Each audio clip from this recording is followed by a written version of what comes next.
નમસ્કાર મિત્રો, સ્વાગત છે તમારું આપણી ચેનલ નવી યોજના પર।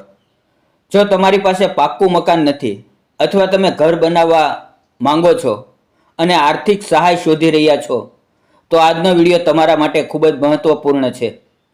આજના વિડીયોમાં આપણે વાત કરીશું ગુજરાત સરકારની પંડિત દીનદયાળ ઉપાધ્યાય આવાસ યોજના, જે ઘર બનાવવા માટે સરકાર તરફથી સીધી સહાય આપવામાં આવે છે।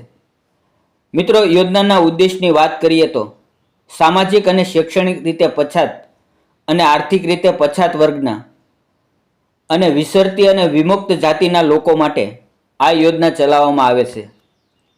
મિત્રો, આ યોજનામાં રકમ સીધી લાભાર્થીના બેંક ખાતામાં હપ્તાવાર જમા કરવામાં આવે છે। જો લાભાર્થી શહેરી વિસ્તારમાં રહેતો હોય તો તેને તે મુજબ અને ગ્રામીણ વિસ્તારમાં રહેતો હોય તો તેને તે મુજબ નિયમો લાગુ પડે છે। મિત્રો, આ યોજનામાં પાત્રતાના ધોરણની વાત કરીએ તો કોણ કોણ આ યોજનાનો લાભ લઈ શકે?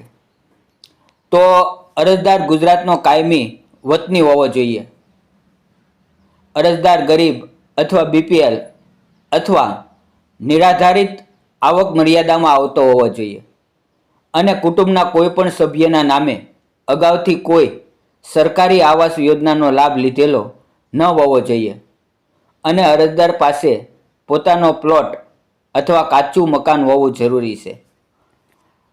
હવે મિત્રો, જરૂરી દસ્તાવેજની વાત કરીએ તો આપણે ફોર્મ ભરવા માટે કયા કયા દસ્તાવેજો જોઈશે?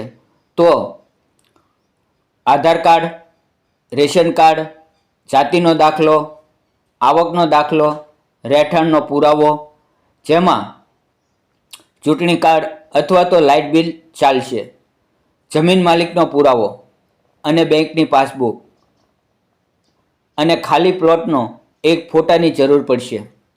મિત્રો, આટલા ડોક્યુમેન્ટ આ ફોર્મ ભરવા માટે જરૂર પડશે। તમારા ફોર્મ કેવી રીતે ભરવું?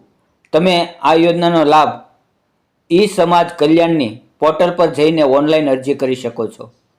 જો તમે જાતે ન કરી શકો તો તમારા નજીકના ડિજિટલ ગુજરાત કેન્દ્ર ઉપર અથવા ગ્રામ પંચાયતના સંપર્ક કરી શકો છો। મિત્રો, આ વિડીયોમાં જો માહિતી તમને ઉપયોગી લાગી હોય તો લાઈક અને શેર જરૂર કરજો।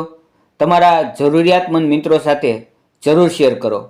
મિત્રો, આવી જ અવનવી યોજનાની માહિતી મેળવવા માટે સબસ્ક્રાઈબ કરવાનું ભૂલતા નહીં।